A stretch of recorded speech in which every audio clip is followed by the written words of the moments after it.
Oh, hi there. Ollie Anderson here. You're listening to Creative Status. Thank you for joining me. I'm a transformational coach for realness, if you don't know.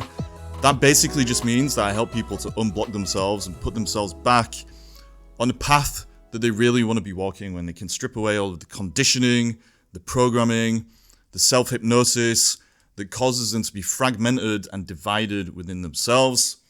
A major theme of this podcast is the journey that we're all on from a fragmented state to a state of wholeness or connection to ourselves, connection to other people, and connection to life itself. Today's episode is an interview with life transformation specialist Fergus MacClure. Fergus has an amazing system called the Pyramid of Oneness, which is ultimately about the same journey of fragmentation to wholeness. But in the language that he uses, he talks about the journey from brokenness to oneness. The episode really is just a deep dive into the different steps of the system that he's created. It's quite a long episode, so I won't make this intro too long. But ultimately, if you're into this stuff and you're trying to grow more real and you're trying to unblock yourself and you're trying to move forward, then what you're about to hear is going to help you. There's a lot of information. I think at the end of the episode, I described it as been about like 10 hours of conversation within an hour. So you're going to get a lot of value from this, hopefully. So Fergus, anyway, thank you so much for your time and for sharing the system with us. Everyone else, hope you get some value. Thanks a bunch. Stay real. Here we go. Boom. Oh, hi there, Fergus. Thank you so much for joining me on today's episode of Creative Status. I came across your work. Oh, sorry. I'm totally ruining everything already. I'm talking over you. I was just going to say, I came across your work on Udemy. I typed in the word flow and I found an amazing kind of system that you've created for helping people go from brokenness to oneness. Obviously, we talked a little bit about that already since I discovered that course. In this conversation, what we're going to do ultimately is just explore your system and the steps that make it up in a bit more detail. Before we get into it, do you feel like introducing yourself, telling people what you're all about, what you do, and also what you want to get out of this conversation? And I promise I won't talk over you while you're doing that. Sure. Well, great to be here, Ollie. Yeah, as Ollie's alluded to, my name is Fergus MacClure. I come from New Zealand, and my backgrounds come from a family of 6. I was the youngest, so I got to learn from a lot of the mistakes of my older brothers and some of their triumphs as well. So that was great to have that vantage point. My background's really in psychology, in personal training and health. And I knew what my mission was early on in life, was to create, educate, inspire. And then I've refined it over the years because I realized what everyone wants is oneness. Not necessarily that word per se, but their own form and version of oneness. And they want the opposite. And we'll get into that later. But what I would love out of today is just a great, invigorating conversation with you, and then just to explore what I believe, after all my years of work, has a pyramid that people can understand and reference and use in one moment. They can figure out where their blockages are and how to get over it. Wow. So let's start with some definitions. So your work is ultimately about leading people to oneness. Normally, when I'm talking about all this stuff, I'm just referring to it as wholeness. For me, and for this podcast, actually, the main theme of the podcast, the overarching theme, human beings are on a journey of going from fragmentation to wholeness. Something normally happens in their early life where they become shamed at some level and they become disconnected from who they really are in reaction to that shame. They create a fragmented or broken version of themselves, and then they take that version out into the world. That leads to all kinds of mistakes and all kinds of wild goose chases as they try and chase things that they think they need to fill the void that they kind of keep running from without knowing. Something, if they're lucky, will happen that puts them back on the path to oneness or wholeness. And for me, I think that just comes back to going back to square one, which is just aligning ourselves with our nature and the natural drive that we all have to wholeness or to oneness anyway. So for me, the simplest definition of wholeness is just connection to ourselves, connection to other people, and connection to the world. So when you're talking about all this stuff, what is oneness, as you say, I guess? Like, what is it really that people are looking for? Yeah, I love that, because I think most people are talking about the same things, but we've just got different linguistic representations for them. So it's pretty much exactly as you say. wholeness is another way to put oneness. It's just oneness is the word I've chosen. The reason I've chosen it is because when we are one, we feel complete. There's no fragmentation. There's no brokenness. There's no need to be anywhere else but here. There's a saying, wherever you go, there you are. But if your mind's somewhere else, if your heart's somewhere else, if your desires are somewhere else, you're not where you want to be. You're not where you are. So the idea of oneness is to be one, be here, be where you are. And the way people need to do that is align with themselves and integrate the parts of themselves that have become fragmented. So I totally agree with you, but my form of oneness is at 3 levels. The ultimate level is called fusion, but that's basically the 3 areas are being, doing, and achieving. But in the Instagram world that we're in, most people get out of being a human being by default, first thing in the morning. The next 2 hours, they're feeling depressed and they go into human doing or human reacting, and that's the next layer, and they're focusing all on what they haven't achieved. And the problem with that is we're getting out of our actual natural state of being humane, and we're going into human doing what human achieving. So yeah, that's what I'll say to that. Yeah, like this is ultimately how I've seen it as well. Like it's ultimately the difference between living from the inside out or the outside in. Once we become shamed by the world and we've internalized that shame, that's when most of us become a human doing. We just think that the actions that we take and the results that we get in life are the things that give us our worth or that define us. And ultimately, that just tips everything on its head. It turns everything upside down. And the doing ends up preceding the being. But ultimately, this journey of going from brokenness to oneness or fragmentation to wholeness is ultimately about flipping the script and putting the being first and foremost. And then all of the doing that we do, which is a very weird sentence, becomes an expression of that being. So it does sound like we're ultimately on the same page. Let's cut to the chase and get onto your framework, because there's quite a lot of different steps to it. So you've called it the Pyramid of Oneness. Obviously, it's about helping people get to this place that we're talking about. Right. Let's literally just go through the steps. Can you give us a quick list of all the steps, just so that I don't miss any of them, but then also... well, that's it. So give us an overview of all the steps, and then we'll just get onto them one by one.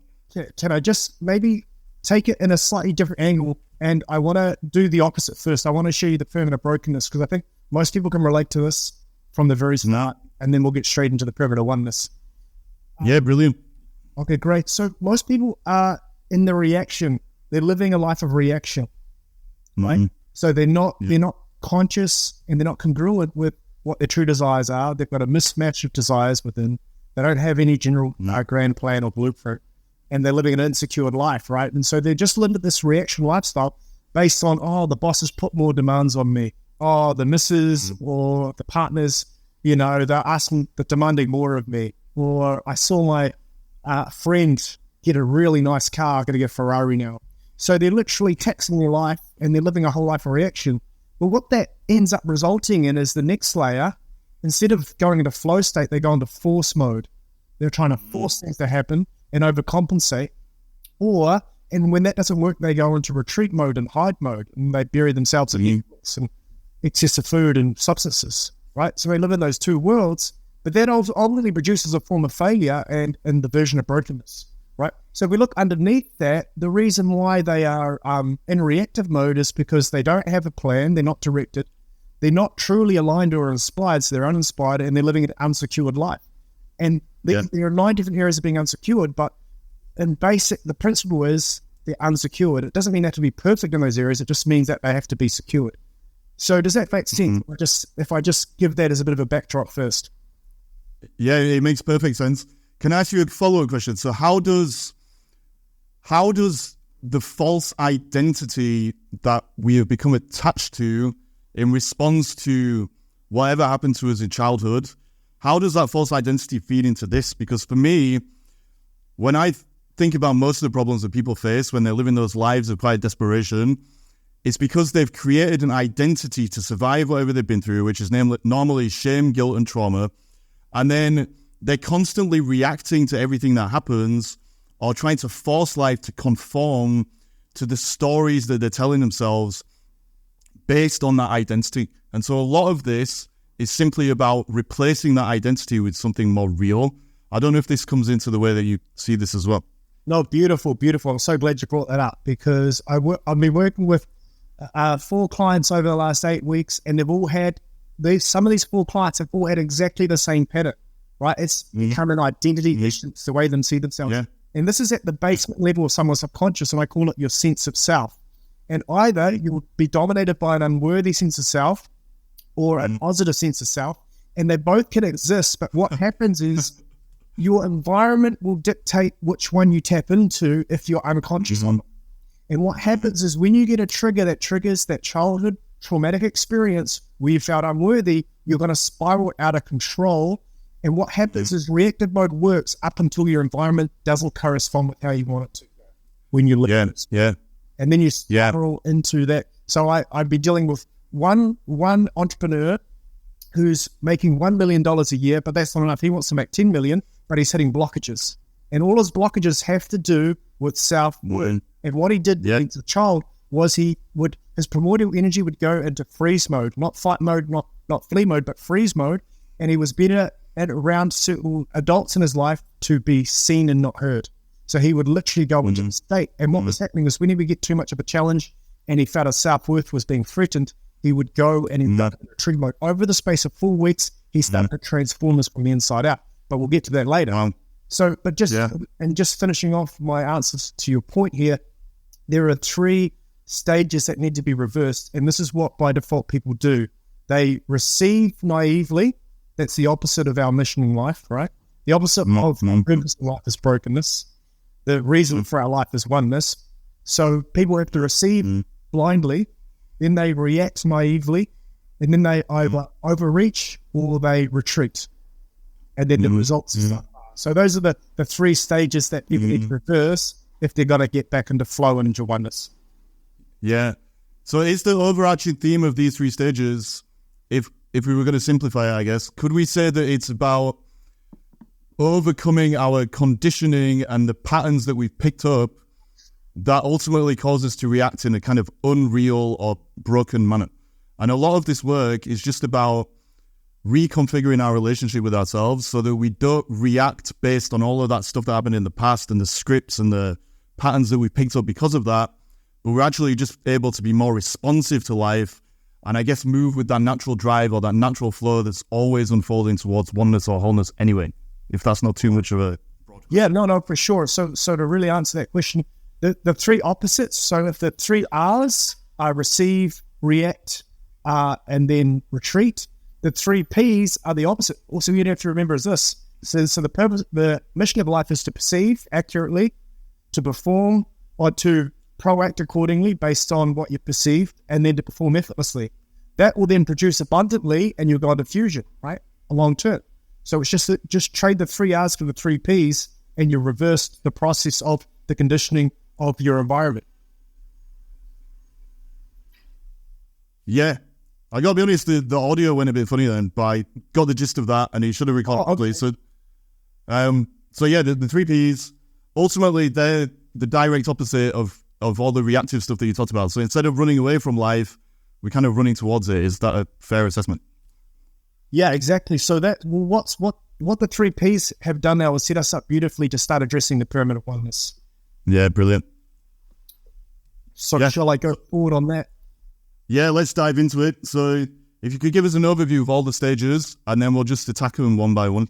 Okay, great. So foundation is being secured. The 2nd level is being inspired. The 3rd level is being directed. 4th is executing. 5th is flow, sustainable flow. And then after that, you get to produce your abundance and then experience the fusion level of oneness. So there's 3 different stages of oneness. The most important stage of oneness is oneness within, being no matter what you've achieved in your life, no matter what you're doing, if you can feel complete inside, you've won, right? Yeah. The next stage on top of that is doing the things that are connected to your inspiration. And the last stage is doing that in flow state. And then you get to have fusion, which is experiencing fullness of abundance in your life as well as within. That's awesome. So ultimately, I love what you just said. Like the ultimate goal, let's say, is feeling that kind of sense of completion within oneself, wholeness, unshakability, whatever people want to call it, oneness, obviously. If we can get to that point, then ultimately we've reconfigured that unhealthy relationship with ourselves that causes us to feel a sense of brokenness at the start of the transformation, and we're more aligned with, I guess, how we're supposed to be, or our true nature. So Yeah, I just wanted to say that's so important, because how many people do we know that seem to have achieved fusion? They seem to have in a pseudo way, or maybe at one time they did. They were Robin Williams, John Belushi, people that achieved massive success. They were doing things that looked amazing. They were achieving things, but you could tell clearly within they took their own lives, so something wasn't right. So what's important here is you could have a beggar on the street who's got a higher form of oneness than what you see, so you can't judge it by the surface. Yeah. And I think those kind of guys that you're talking about, like Robin Williams, for example, they're ultimately following the goals that were set when they were still in that broken phase, if that makes sense. Yes. So I always say, like, if we put unreal in, we get unreal out. If we put real in, or wholeness in, then we get wholeness out. And so part of the journey is, as we go from brokenness to oneness, some of the goals, I guess, that we may have had as a kind of way of reacting to our brokenness, the goals that we set for ourselves to try and compensate for the shame or whatever it was, the feelings of worthlessness, those goals will dissolve as we go down the path anyway. And hopefully, if we're doing it right, will be replaced with something more real. So let's see if that all kind of fits with the pathway that you've laid out in the pyramid, which is awesome, I think. So can you tell us about the security thing? So obviously that's the foundation for everything that follows. Absolutely. So there's 9 different areas of being secured in life. And if any one of these are out, and you don't have to be perfect in all of them, some of them are like 150% in one, but they're 0% in another, and they wonder why they're getting a leaky ship, right? So the idea here is to basically understand what these areas are. So shall I quickly list off the 9 areas? Yeah, let's do it. So living environment, financial, emotional, relational, physical, intellectual, career, time management, and spiritual, right? All these 9 areas, like let's just say if your living environment, if you've got mold growing, doesn't matter how good the rest of your life is, eventually you're going to have some respiratory problems. If you have noisy flatmates or noisy roommates and you need to wake up early, that's going to affect you. If you're earning 100K a year, but you're spending 120 and you don't have a good financial plan to become secured, you're going to be living in fear every week you check your finances. So any one of these, you don't, like I say, you don't have to be perfect. You could be earning 30K, but spending 25, and you could be completely secured. So it's not the amount, it's the plan, and it's the blueprint, and knowing how you can get your life to a level of security that you need. It's so important, you're right, to set those foundations. And it seems like there's a bit of a trend for some people to kind of skip the foundational steps. Like, have you seen that yourself? Like, people, when they're on these kind of transformational spiritual journeys, there is a temptation for a lot of people to kind of go right to the kind of esoteric, lofty, philosophical stuff and think that that's going to solve all of the problems. But I guess at the same time, we are worldly creatures and we're here on planet Earth. And so we do need to kind of plug the leak, so to speak, in order to get the best results from the higher level stuff. Is there anything there that you've noticed? Or? Yeah, all the time. This is such a common pattern. And usually the reason is people have been in neglect for so long, then they get really inspired by something they want to change. So they go and pursue that, but then they've got all these holes. I don't have a problem with using that inspiration to get them out. But what I then say is, hey, you don't have to have perfect in all these 9 areas. You just have to perceive which ones are going to potentially give you problems. And then that inspiration will help them create a base plan to get them back into flow in their highest priorities. So I've got no problem with just getting the baseline on those, because I know inspiration has to be the number one thing. But a lot of people are going straight from something to inspire them. They're forgetting the plan.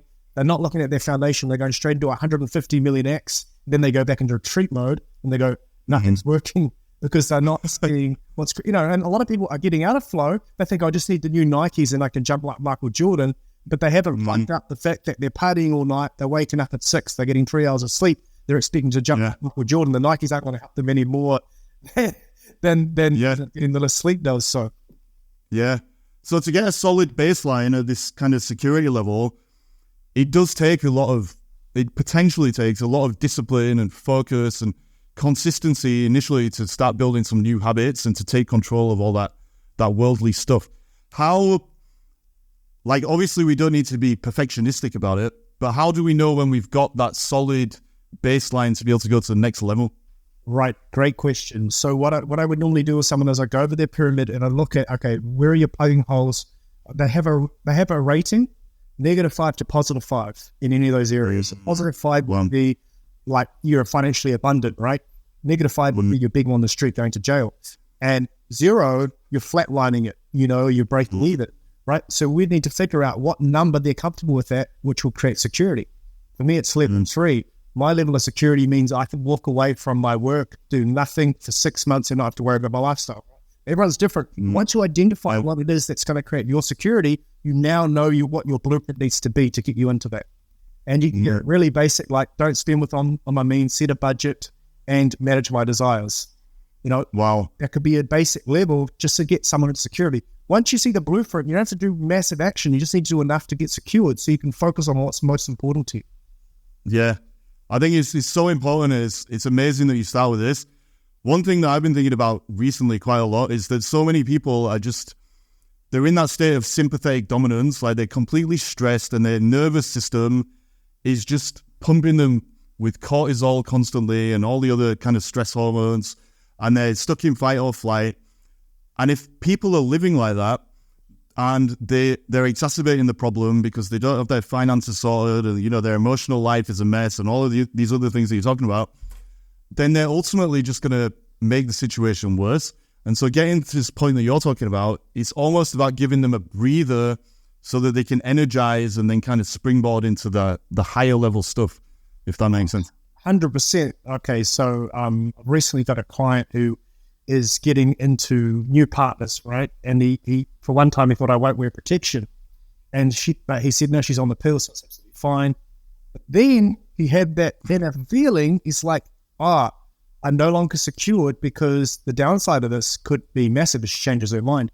So all week now, he's panicking, he's worried, he's going to wait until the end of the month to see whether, she has her fear or not. Point is, he has to live in that fear and insecurity, and he's got a massive downside, but it's something you could take control of. So, what's really important is it's not just about getting the thing secured, it's understanding what you're losing. And this is the biggest area that takes people out of flow without them realizing is their fear, the fear that they live with. As you say, it's putting them in their primal brain, their fight-flight brain, and they can't. Yeah. And a lot of people are running around in that state without even realizing. So I guess giving them this kind of assessment or this overview of where they rate themselves at each of these levels is a good way of pulling them out of that situation, waking up the parasympathetic nervous system a bit, and then getting them moving again. So that's awesome. So once they've got that security, the next level is to start being more inspired or to find inspiration. Yeah, okay, brilliant. So inspired is choosing what you want your life to be about. Now, how many people do we know that's got this is more rare in society, but they can be secured, but they don't focus on inspired. Yeah. You can think of some of the royal family or people that have got an amazingly secured life, yet they're not inspired. They're not moving their life. They don't have a purpose. They just take drugs. They live in the amygdala. They seek immediate dopamine. They seek immediate pleasure and avoid immediate pain. They're not on purpose. So the middle piece, purpose, don't worry about pain, don't worry about pleasure. You can handle both of those, but when you're on purpose, they both go to their rightful place. So the 4 areas of inspiration are this: self-knowledge. That is doing the work to know who you are and know what you're about, your primordial energy.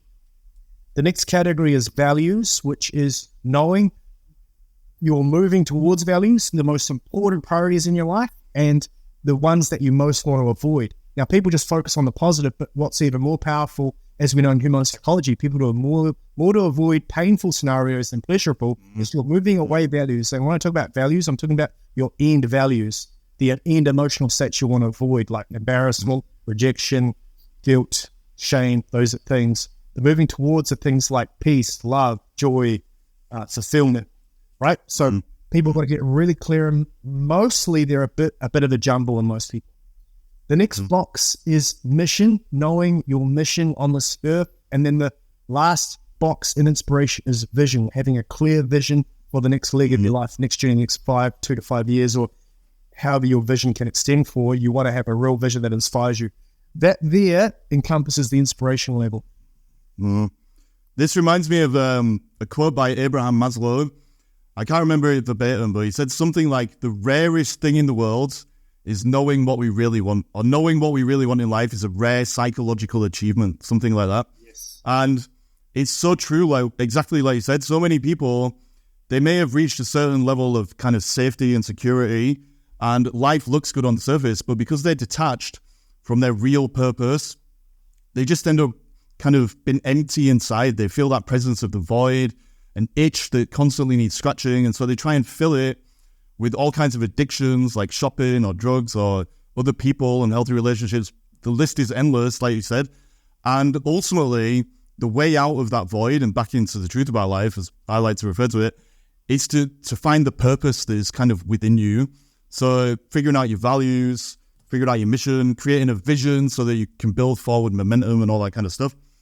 Once people have found that inspiration, how do you get them to kind of make that the main focus of their lives, if that makes sense, or to focus on that more than the survival element? Yeah, brilliant. Well, actually, the first thing I promote and I lead people to is finding a hierarchy of values, because that's the number one most important. That unlocks everything.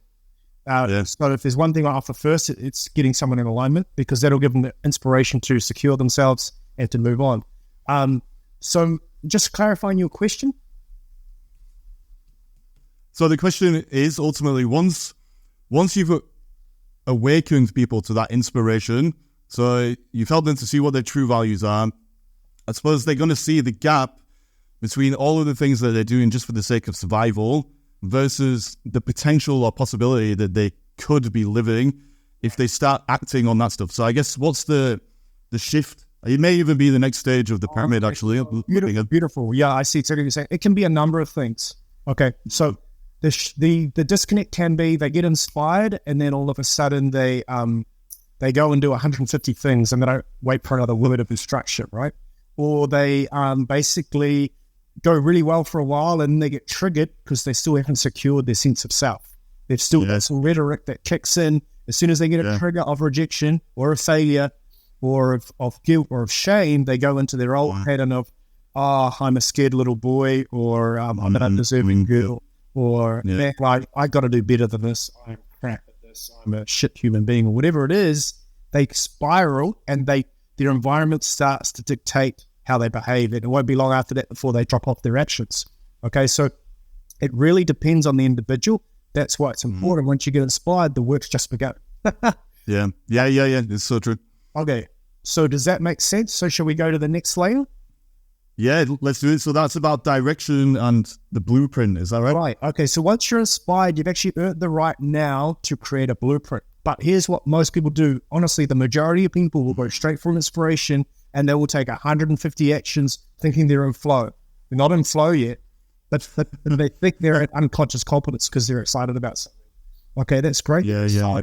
But they don't have a plan, and they're likely to run into fatigue and give up and start giving up on themselves even worse and go spiral even further into their darker moments of themselves if they're not careful. So what I generally do is from there we build a blueprint. So the principle is directed. So I've got 5 potential categories for direction. Now, any individual won't necessarily need all of these, right? I'm just going to plug out exactly what they need. I'm going to see what's missing in their life. But let's start with the first one, which is called life mapping, right? In this section, I teach people how to map out their lives. This is generally when someone's got so many desires. They want to travel, yet they want a family. They want children, yet they want this amazing career, yet they want the flash house on the hills. And they don't know how to prioritize their desires. And what generally happens with people is they follow one in a flurry of excitement, only to then see something else and they change direction. So nothing's uniformed. With life mapping, I get them to see how they can satisfy all their desires, but it doesn't have to be all at once.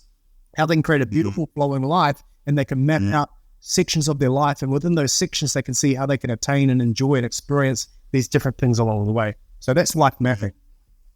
Then I've got something, the best system I've seen for achieving goals is called TRG, and it stands for Target, Reason, Guide. And what it does is it really helps you nail down exactly what your highest priority target is, the reasons if you don't, and if you do achieve it, and a guide, a GPS system, kind of like a compass and a map, and that stay with you no matter where you are. You can find yourself out of a ditch, right? Wow. That's an amazing system, and I do that in my business course, and people that do that are amazed how they can keep going towards their goals despite the environment. Okay. Then I've got a section called Big Rocks, which help you identify what are your big rocks going forward that you need to plan every year, every month, and every week. And then non-negotiables of your success, that if you don't do them, you're leaving things up to chance. If you do them, you're giving your best chance of success. That's Big Rocks. Then I teach a module on smarter goals, of how to actually get really excited on your weekly goals. And then I do scheduling for the week, right? And that then forms your directive. That's your block. Does that make sense? Yeah, it makes perfect sense. So ultimately what you're doing at this stage, I guess you're going from broad vision to specific actions that people can take to start making that vision a reality. Yes. So, yeah. And ultimately, that's going to boil down to them taking actions, having the right habits in place. And if we bring it back to, I guess, the kind of theme that keeps slipping into this conversation, a lot of those habits are going to be about shifting them into a different identity as well. So they're going to start becoming the person that they need to become to get where they're going, which ultimately is that place of wholeness or oneness as they envisage it. Yeah, it should reinforce their identity. Most identity work's done in the internal environment, and we do that. I have a special system, and other than values, this is my equal parallel. Most important thing is getting someone's sense of self up, because that seems to be 90% people's blockages. People deep down, they know they can create a plan, they know they can execute. I believe people know they're capable, but they don't believe they're worthy of doing it. And so by addressing that is really the golden goose of all optimal behavior, is knowing that and believing you're worth it. Because even if the environment doesn't deliver what you think it should, if you've got a sense of self, you'll make it happen. You change the environment into what you want. So I would ground that in really doing the work on their internal environment, getting the being humming, and then we can start having effortless performance at the top. And someone will sign up for a course on career direction, we'll end up doing the subconscious. And then we'll have to go backwards to go forwards. But all the struggle with at the surface, suddenly they excel once we do the subconscious. Yeah. Do you find as well there's an element where once people start taking these real actions that are aligned, it just reinforces the inner changes that they're going through anyway. So let's say they at the start of the journey, they have some self-worth issues and subconscious blocks and all that kind of stuff. A lot of those things, they end up just having the symptoms of the kind of self-limiting beliefs and negative thoughts, etc., and the narratives, so on and so forth, that stop them from taking action in those earlier stages. But once you get them to that point where there's a strategic plan and they start following it, they start getting evidence that all of those beliefs that were holding them back at the start were complete bullshit anyway. And so there's that extra level where the process itself ends up kind of being self-perpetuating or self-fueling, because the actions that they take show them that the stories they were telling themselves are not real, something like that. I love what you're saying there. That's 100% true. I have a client who literally, it's been so long before he could encourage and reassure himself that he was an all right person, that he was good. And all of a sudden, you should have seen it, like he would do something and then he would pat himself on the back and then he'd walk up taller and then he'd say, "You're awesome." And then he would even perform better. So you're totally right. As he was getting feedback from his environment, he was feeling better about himself. He's getting a better response from people. He was starting to earn more. So everything came. Yeah. So you're right. So once you align yourself with your highest priorities and your actions demonstrate it, you actually kick into another level of self-belief more than what you just telling yourself. Because at the start, you're kind of inside beings going, BS, I don't believe that. You have to prove it to you. But you keep working on that and then you get another feedback. So in answering your question, I do believe that's a real phenomenon that happens. Yeah. It's amazing. Like I've seen it as well. It's like the results speak for themselves. And like the best way to get results is to take the action, and then all of these narratives crumble. Like this is why people can transform their lives quite quickly, I think, because all of those unreal beliefs that they have at the start, they're all equally unreal. And so once they see that one belief is unreal because of the action and the evidence, then it all just kind of starts to crumble. It's like actually amazing to watch. It sounds like your clients experience the same thing. Yeah. So how does this fit into the next stage, which is the execution stuff? Okay, brilliant. So once you've done this, this is all beneath the consciousness, right? This is what most people aren't conscious of. Once you've done that, you've actually done the hard work. You've done 90% of your success right there. That is all the hard work, was the blueprint, the perceiving accurately. So those first 3 levels is really about perceiving accurately. The second layer, or the execution layer, is about proacting accordingly. This is where you have to have a bit of effort because you have to do conscious competence. This is where it's the unfamiliar, you're setting up new habits. So in order to help people in this, I teach daily goal setting. So refining and re-clarifying your highest priorities each day. And I just don't mean doing the bunch of tasks that come to mind that you need to do, because that's not truly going to do more. I'm saying, what is the highest priority according to your true north that you can make measurable difference from today? And so you daily goal set at least one of those each day. If you can, 5 priority actions. And then I teach daily scheduling. So not just daily goal setting. To make it real, you actually need to plan out your day before you live it. You need to see how the day's going to flow so you don't get caught up in reaction, right? So you've got the ability to actually plan it.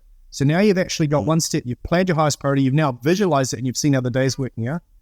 Then I teach daily execution, which is being able to actually execute in the moment as you go. And then I've got one bonus topic on execute, which is called task obliteration, which is an amazing skill to learn, which helps you obliterate any task, give you the tools and the ability to obliterate any tasks for you. So that then encompasses execute level, and that's conscious competence. I love how you said the first 3 levels are about just perceiving correctly or perceiving accurately.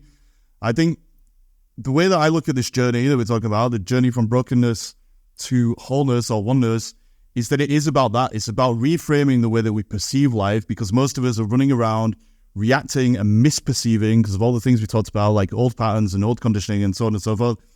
And when we do start to perceive reality accurately, then we can start to kind of move forward with better actions. So the things that I'm always talking about, or the pathway I'm always talking about, is awareness, acceptance, and action.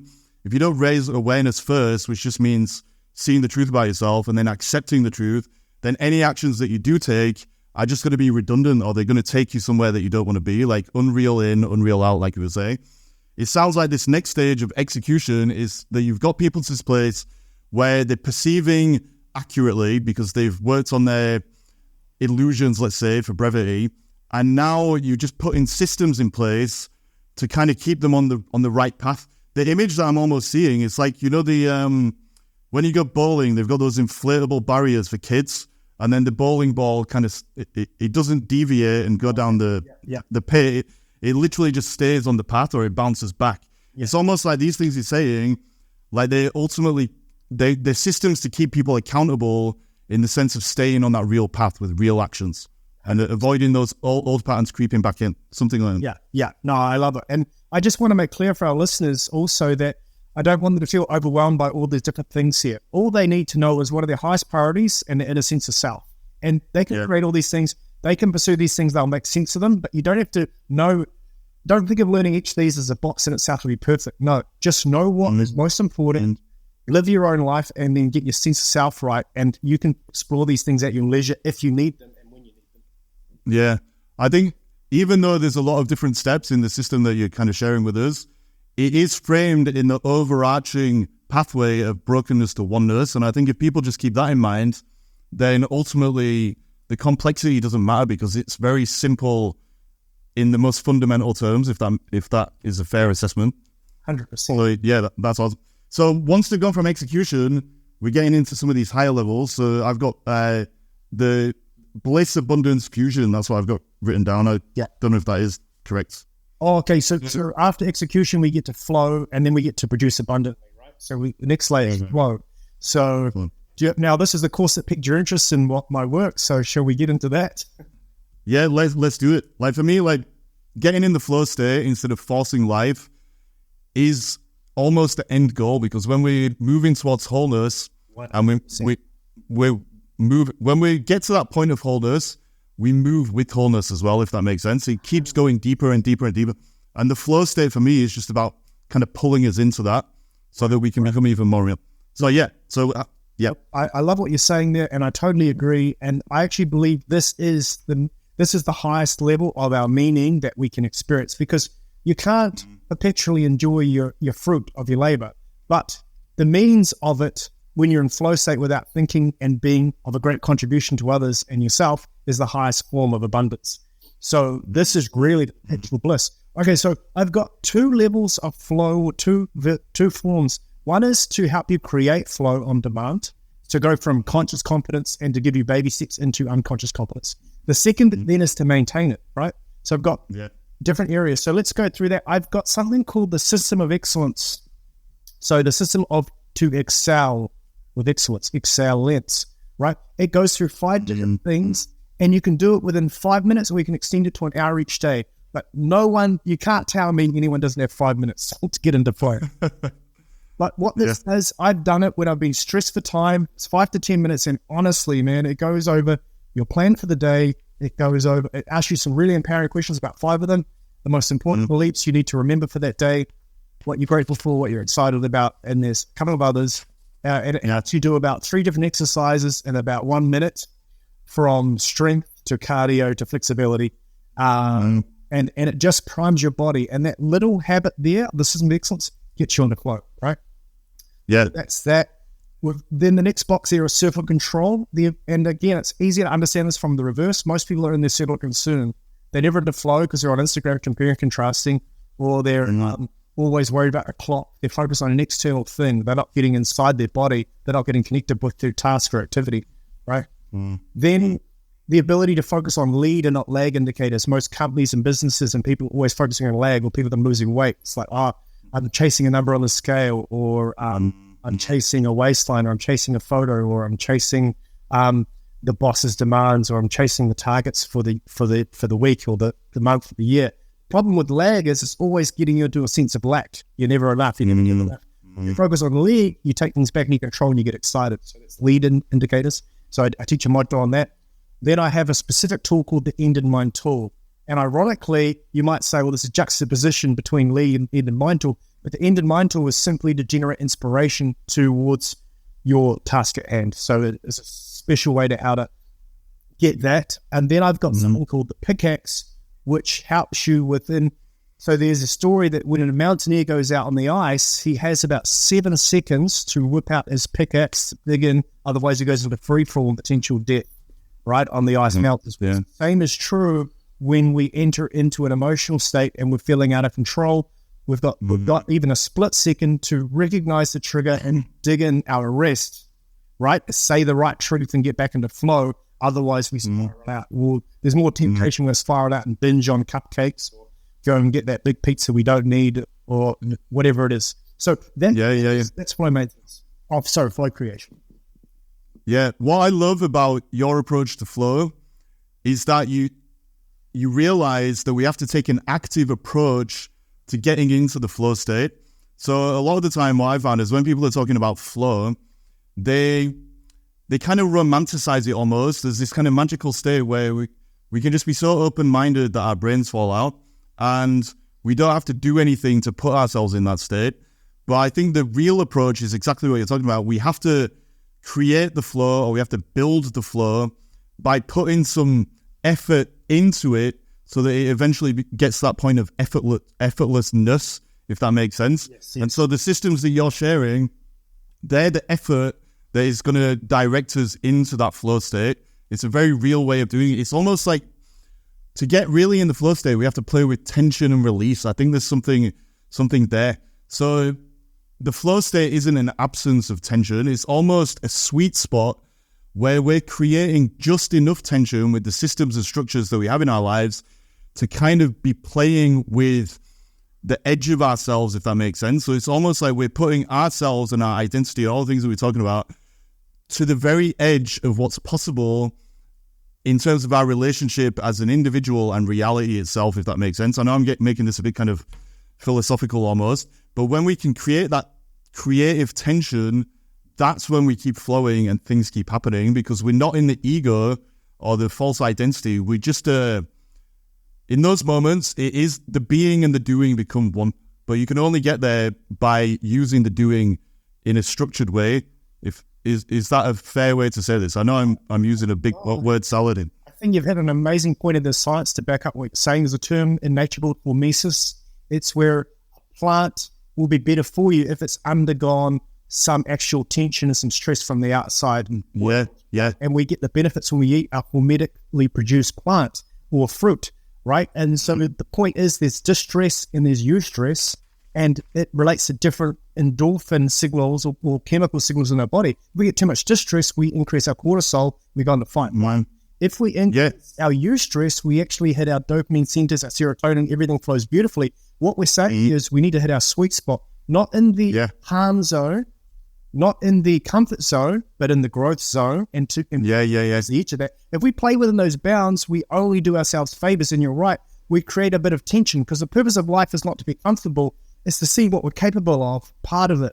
Right? And what we're doing there is we're creating that amazing environment for us to push ourselves. Because if the purpose of life was just to exist, we would have no reason to play sport. We'd have no reason to push ourselves. We'd have to just grow. We want challenge. We need challenges. We need stress in our bodies. When I go for a walk or a trek, I would rather have a load on my back than no load. Because when I take that load off, I'm freer even again. But I want resistance. I enjoy it. So same is kind of true. And like those structures that you've got for building or creating flow, they're ultimately just adding the right amount of tension to our relationship with life itself so that we can feel that flow. That's ultimately how I see it. Yes. And so building flow is like a skill, ultimately. Like I think we can live in that state almost always if we put ourselves on this path of brokenness to oneness, because we can live in a way where we've got the vision, we know where we're going, that adds tension, and then there's all these other little systems, these micro systems that support us getting there.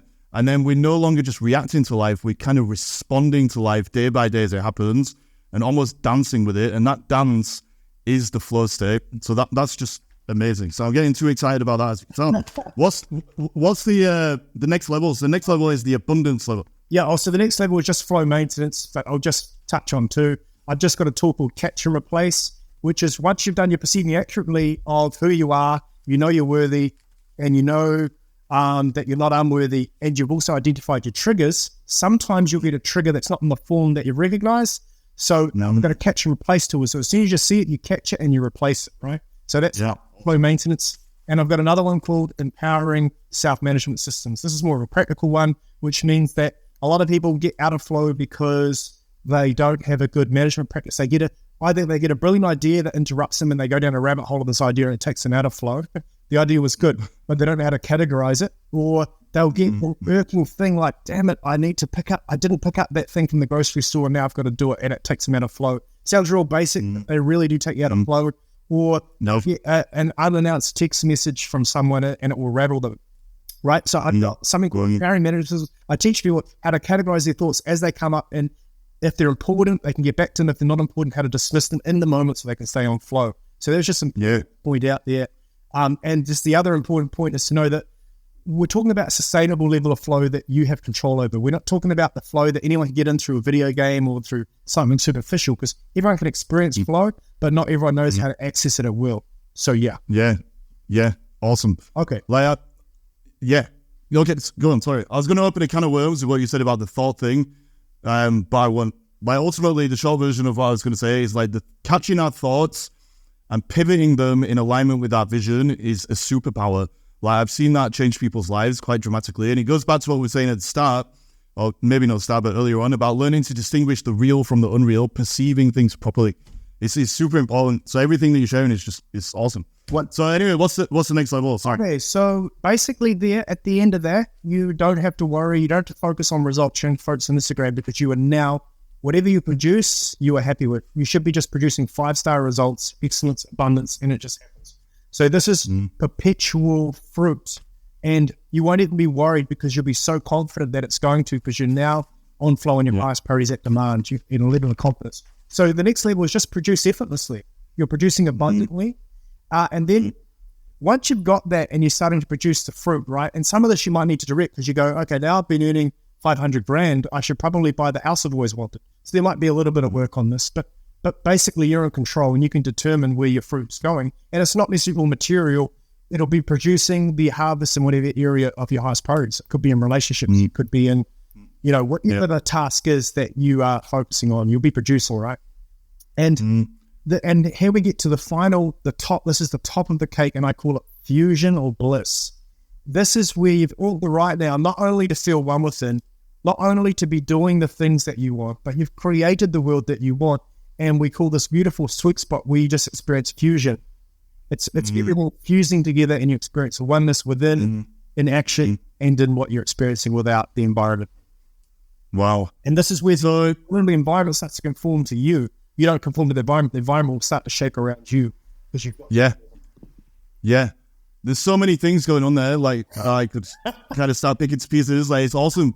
Like the word fusion, it's a great way of summing up that experience. Like I've tasted that many times now. Sure. And it's ultimately like when you get to that point, ultimately you're blurring all of the boundaries between the world of duality, let's say, that we live in on a day-to-day basis. So when we're at the bottom, when we're at the bottom of the mountain, I always end up talking about this as a kind of mountain. So at the start of this journey of fragmentation to wholeness, it's almost like we're about to climb a huge mountain. It's the mountain of self.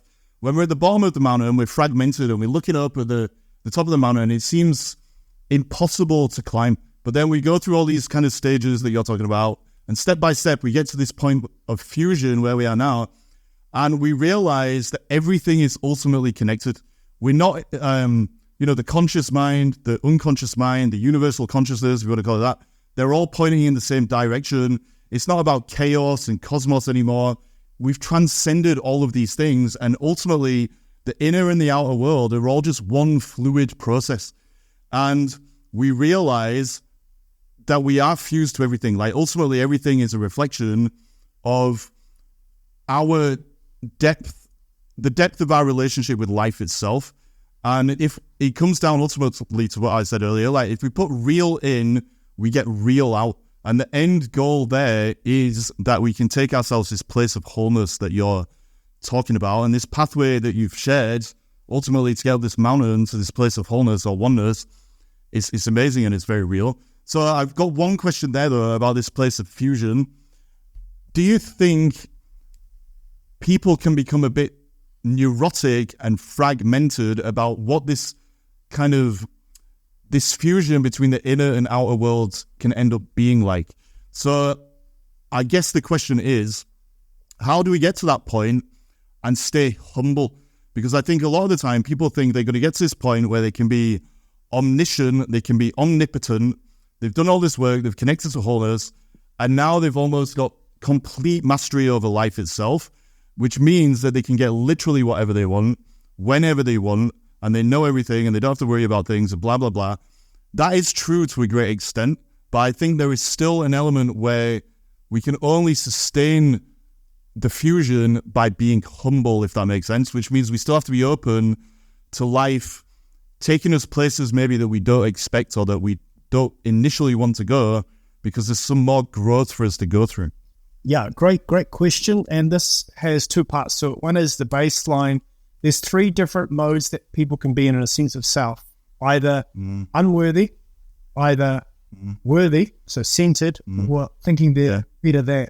As soon as we go compare and contrast mode, then we've lost our oneness within anyway. So what's important is you're not in your state of fusion as soon as you start thinking you've made it and there's no more growth. The purpose is to enjoy that fusion. You've achieved that vision, that mission. But now I believe life always has another layer to go to. So revisioning, reimagining, getting re-excited, because the purpose isn't to arrive. The purpose is to arrive and continue to arrive and continue to grow and enjoy the journey.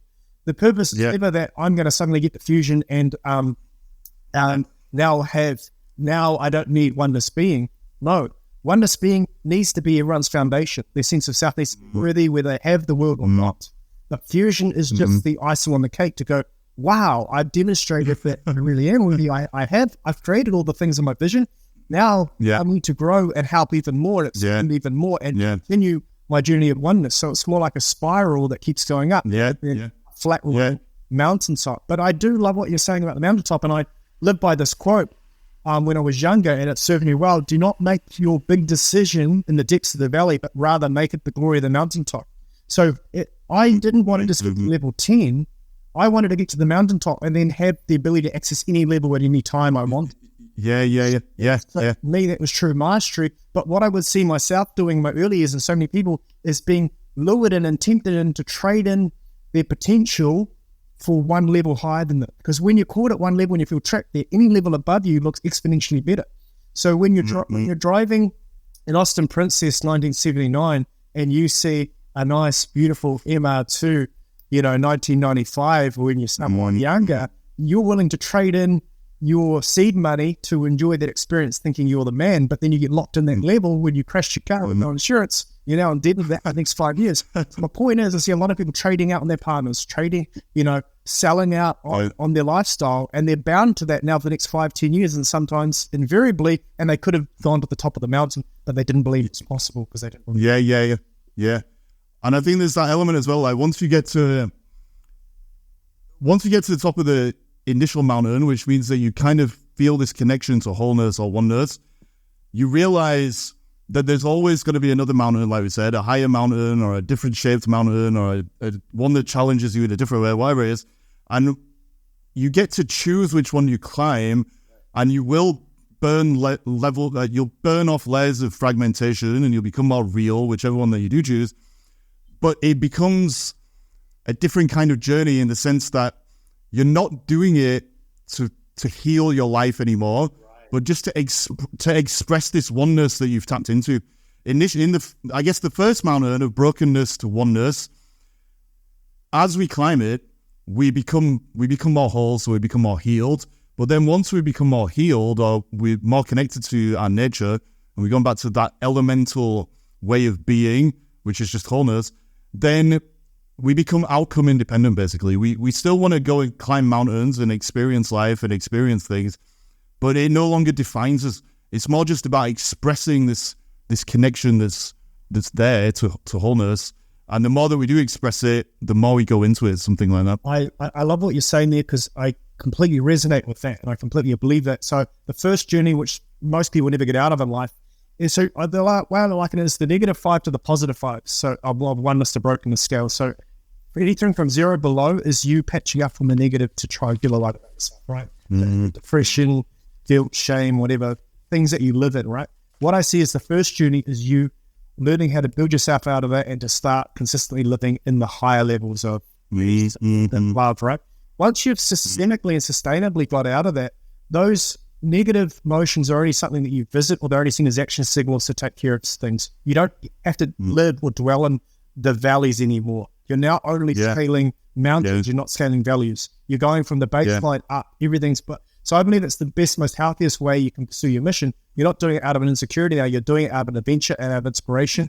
But you're not taking risks you don't need to take, because you're not coming from an insecure place. So you're balanced, you're measurable, you're doing it from a place of control, and you get to now enjoy the experience from a non-fight place, from a previous vortex mode. So does that make sense? Yeah. It makes perfect sense. And that journey that we're talking about, ultimately what we've uncovered, I guess, or unpacked, is that journey of being in a kind of broken place where we're constantly trying to find ways to survive. Like you just said, we're stuck in fight and flight. And if we can overcome the world that reactive way of being shows us, and put ourselves on the journey to climbing this first mountain, as we're now calling it, or the pyramid, which would make more sense. Once we get to the top of that, then we're basically putting ourselves back in alignment with who we really are. We're letting our nervous system respond to life in a more regulated way, and we're more aligned with our values and the things that we truly need to express in the world, instead of just chasing things because of conditioning and all that kind of stuff. So that's how I'd sum all this up. I've kept you longer than I said I would, so apologize. But if you could sum this whole thing up, if that's even possible, what are your final words of wisdom? And can you let people know where they can find you? And also, obviously, you've shared a lot of information in a short time here. What's a good starting point for people who want to learn more about your work and kind of go into this a bit deeper? Okay, great. You don't ask much. No, just kidding. I love it. But to sum this up, if you don't get anything else, all you have to ask yourself is, what is my highest priorities to seek? What is my highest priorities to avoid? And how do I get my sense of self rock solid and believing I'm worthy? Okay. So let's just caveat that. Summing up the pyramid, you have to be inspired. You have to be secured first to earn the right to find out what you really want to give your life to and be inspired. That then sets up the platform to become directed and channeled. Then you can daily have the confidence and peace knowing you're acting out a plan that's going to work. Then after a while, you can get into flow state and you can learn how to maintain it. And then the results will be effortless and you can start experiencing fusion and bliss. No. What I recommend everyone is they do my my values finder, and it's a free download they can access from me. And from there, they can actually see what they want to do and what they're moving away from. And where can they find me? I have my website, igniteenterprise.net, or they can find me on Facebook, Fergus MacClure, or my email, fmacClure@gmail.com, FMACCLURE. And from there, they can find my WhatsApp if they need to. Brilliant. I'll share all that information in the show notes. Where do they need to go to get the values finder? Just to your website? If they've just got to put the email in. So on the website, just put the email in and I'll send them a copy.